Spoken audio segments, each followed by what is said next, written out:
So once you open up Artisan, you go to the top here and you hit configure, and then the first button down is machine, and then you scroll over to the BC roaster. Now this isn't the latest version. If you saw the latest version, they've added a lot of other roasters, but we were one of the first to be on there. And then you click on that BC roaster. It'll ask you want to configure it. Yes. Then it will bring up the serial port to make sure you got the right serial port. You can see here it says COM port 4.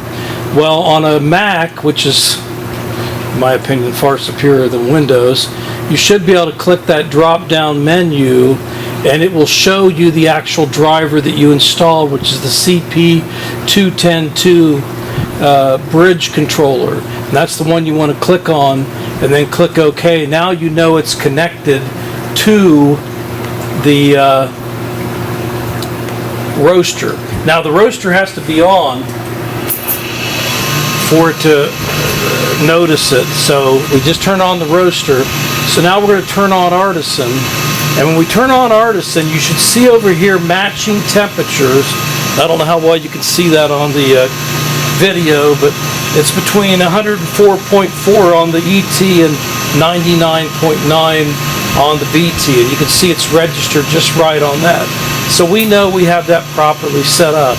If you run into a problem 9 out of 10 times, it's because you either didn't install the driver or you didn't connect up to the correct port, or if it's Windows, it could be blocking that driver from being used, and you got to go in and fool with Windows to find out how to give it permission to use that driver.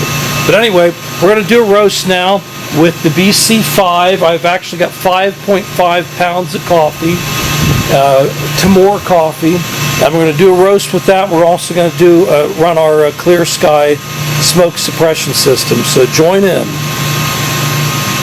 So here's our setup, and as you can see on the left we've got the Clear Sky smoke suppression system, and it's on. In the center we've got our Artisan software running with a MacBook, and then on the right our BC5. And I'm going to push this a little bit to the limit today. I've got a little bit more than 5.5 pounds of Timor coffee. So I'm going to go ahead and pour that in the hopper. And then we're going to go ahead and start the roaster and preheat it. And being in Arizona where it's 115 degrees or up today, I think it's supposed to hit 117. It's probably not going to take very long to preheat. So the drum has been warmed up. We've turned off the gas for a couple minutes just to see, and it's staying right at about 355, so I'm content with that. So I'm going to go ahead and start my timer, charge my beans. 5.5 pounds of Timor. I'm going to go ahead and kick on the big load, kick on the gas, close my hopper. My gas is at about 3 and a little less than 3.5, 3 4/10 kPa. The airflow is really low at about, I'm going to bump it up to about 2. I can't remember if this coffee has a lot of chaff.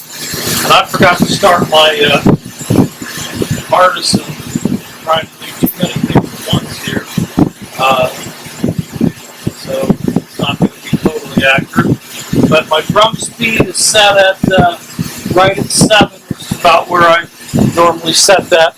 I just wanted to show you something real quick, just playing around here. Of course, it's going to mess up the looks of Artisan on the readout, but I don't know how well you can see my airflow gauge. You can see there's hardly any airflow registering on the gauge, but as I turn that up, and I'm just doing this to demonstrate, you'll see that it rises. I'm up to 4 now, and it's about at 10, and then I'm up to 5 now, and it's at about 22. If I go up to 6, it's registering above where it needs to, as far as it goes, and so on and so forth as I go up. And I just wanted to show you that because it's going to vary depending on your exhaust setup, because we have such a simple exhaust setup here, it easily registered up to the 30 and the max, but most people have more complicated exhaust setups than the simple setup I have today. So that's going to fluctuate. It's going to depend in part on how much beans are in your drum. Also, as the beans get lighter, as they go into first crack, you may notice differences in that. But the beautiful thing about the airflow gauge is you can monitor in real time what's really going on in the drum, and that way you're not relying solely on either a stepless fan speed, which is what we used in the older BCs, or the manual dial damper system, just to give you a little pointer on that.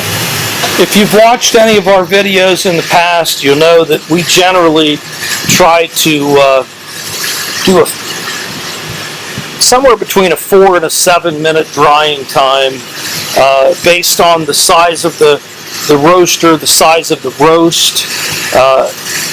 Normally on the first roast, because the actual metals weren't as thoroughly heated as they would be on a subsequent or second roast and beyond.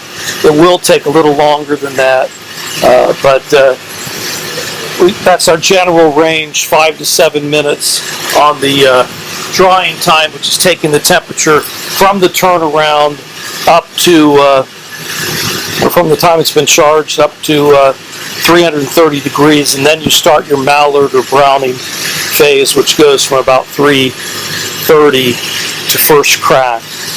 But this may be a little slower today because I didn't have the gas turned up quite as high, and also I'm doing over the limit. I'm doing 5.5, actually a little bit over 5.5 pounds.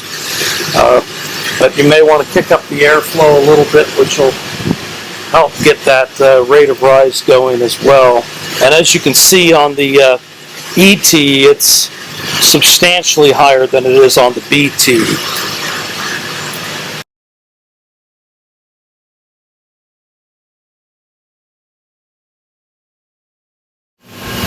So we finished first crack, and we're going to be going into second crack in just a minute. And I failed to give you much attention to the roaster because I was focusing on the smoke suppression system, which if you look over there now, I've got it in a garbage can, and you can see that hardly any smoke at all is coming out of that can.